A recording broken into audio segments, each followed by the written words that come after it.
Titanic, the ultimate disaster story.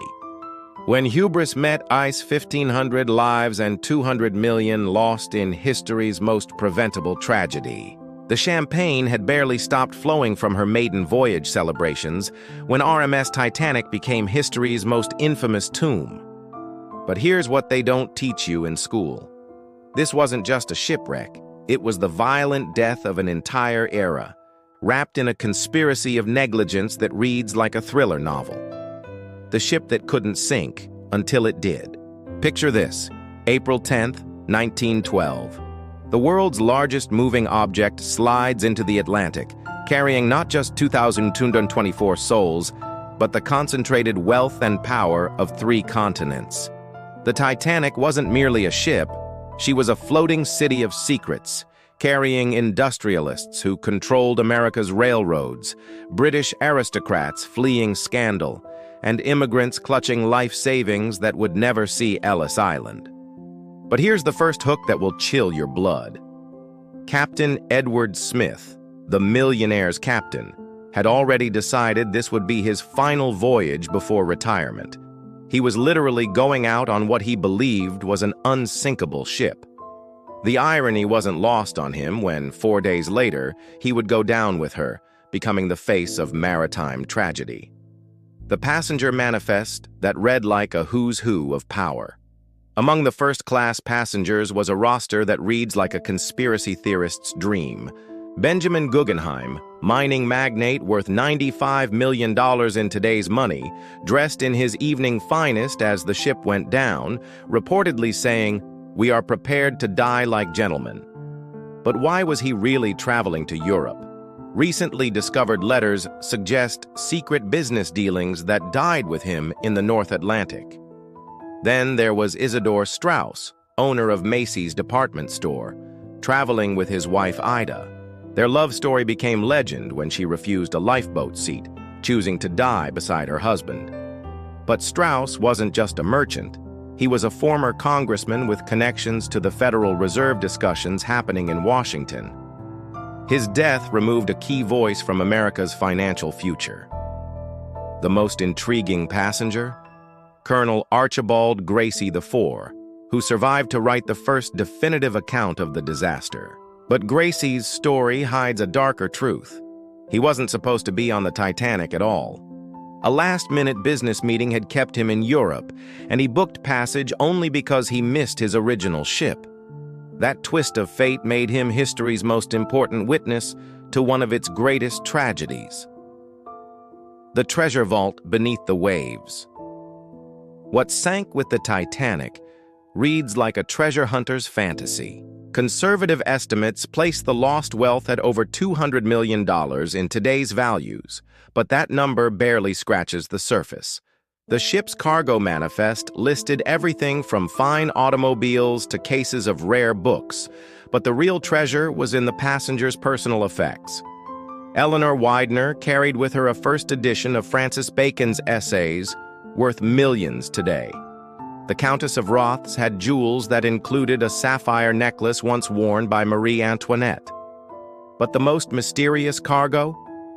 A shipment of machinery bound for New York from a German manufacturer, machinery that some historians believe contained early prototypes of what would later become crucial World War I technology.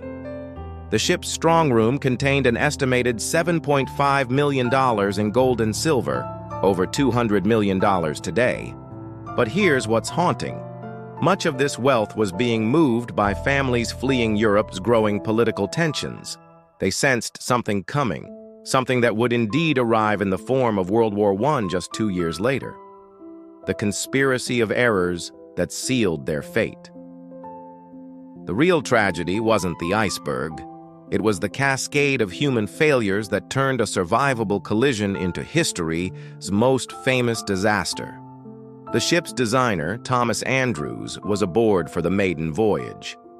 As water flooded his unsinkable creation, he was seen in the smoking room, staring at a painting titled "The Approach to the New World."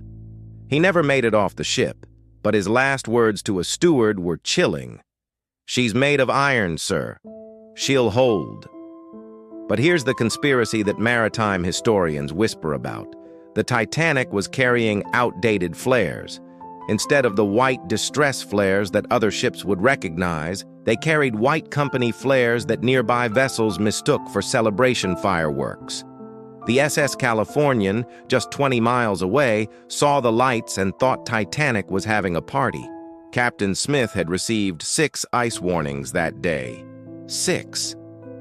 The last came from the SS Californian itself, but Titanic's radio operator, Jack Phillips, was so busy sending passenger messages that he told Californian ES operator to shut up and stop jamming his frequency. That message was never delivered to the bridge. The class system that became a death sentence. The survival statistics reveal a truth more brutal than the icy Atlantic. If you were poor, you died. First-class passengers had a 60% survival rate. Third class, just 24%. But it wasn't just about lifeboats. It was about knowledge, access, and literal locked gates. Third-class passengers were housed below the waterline, and when the ship began flooding, many found themselves trapped behind locked gates designed to prevent steerage passengers from accessing first-class areas. By the time crew members arrived with keys, entire sections were underwater. Margaret Molly Brown, the unsinkable Molly Brown, became famous for her survival story. But here's what makes her tale remarkable. She spoke multiple languages and spent her time in the lifeboats translating between panicked passengers. Her survival wasn't just luck, it was privilege, preparation, and the ability to communicate when chaos reigned. The aftermath that changed everything. The Titanic's sinking didn't just kill 500 people, it killed an entire worldview. The Edwardian age of unlimited progress and technological supremacy died in those frigid waters. Within 2 years, the world would be at war, and the kind of innocent confidence that built unsinkable ships would seem like a relic from another planet. The disaster's impact on maritime law was immediate and lasting. The SOLAS, Safety of Life at Sea Convention, established in 1914, mandated enough lifeboats for everyone aboard, a rule that seems obvious now but required 1,500 deaths to implement. But perhaps the most haunting legacy is this: of all the children in first and second class, only 1 died. Of the children in third class, more than half never saw morning. The Titanic didn't just sink, it revealed the brutal mathematics of inequality in the face of death. The questions that still echo. Today, as we approach the disaster's 112th anniversary, questions remain. Why didn't the supposedly watertight compartments hold?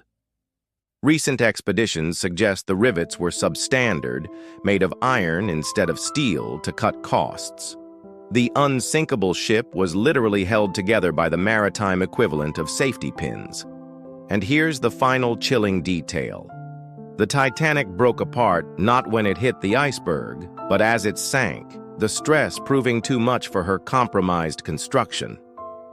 Passengers in the lifeboats watched in horror as the lights went out section by section, the ship snapping like a massive spine before disappearing forever into the abyss. The Titanic wasn't just a shipwreck, it was a reckoning. In those icy waters lie not just 1,500 souls and $200 million in treasure, but the death of humanity's most dangerous illusion, that we had conquered nature itself. On April 15, 1912, nature reminded us who was really in charge.